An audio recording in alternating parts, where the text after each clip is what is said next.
ఈ రొయ్యల ప్రత్యేకత ఏమిటి అంటే చక్కటి క్వాలిటీ ప్రోటీన్ ఉంటుంది.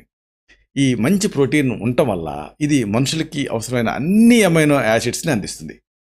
అంటే శరీరాన్ని బ్యాలెన్స్డ్గా ఉంచుతుంది. కొన్నిట్లో కొన్ని అమైనో యాసిడ్స్ మాత్రమే లభిస్తాయి. కానీ ఈ ప్రాన్స్లో రొయ్యలు అలా కాదు, అన్నీ ఉంటాయి. అది కూడా క్వాలిటీ ప్రోటీన్ అందుతుంది. కాబట్టి ప్రోటీన్ అవసరమైన వాళ్ళంతా కూడా దీన్ని తీసుకోవచ్చు. అసలు ఇక్కడ మీరు కొన్ని విషయాలు తెలుసుకోవాలి. మనిషి బరువును బట్టి వాళ్ళ ఈ ప్రోటీన్ అవసరాన్ని లెక్కిస్తూ ఉంటాం. అంటే కిలోకి 0.8 గ్రామ్స్ ప్రోటీన్ అనేది అవసరం.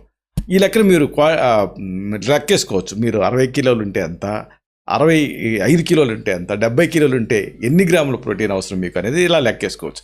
1 కిలోకి 0.8 గ్రామ్స్ ప్రోటీన్ అంత అవసరం. అదే మీరు స్పోర్ట్స్ ఆడుతున్నారు అనుకోండి, క్రీడాకారులు అనుకోండి, అప్పుడు ఒకవేళ మీ శారీరక బరువు 1 కిలో తీసుకుంటే 1.4 గ్రామ్స్ అవసరం. అంటే కాస్త ప్రోటీన్ అనేది ఎక్కువ అవసరం. ఇది లెక్క.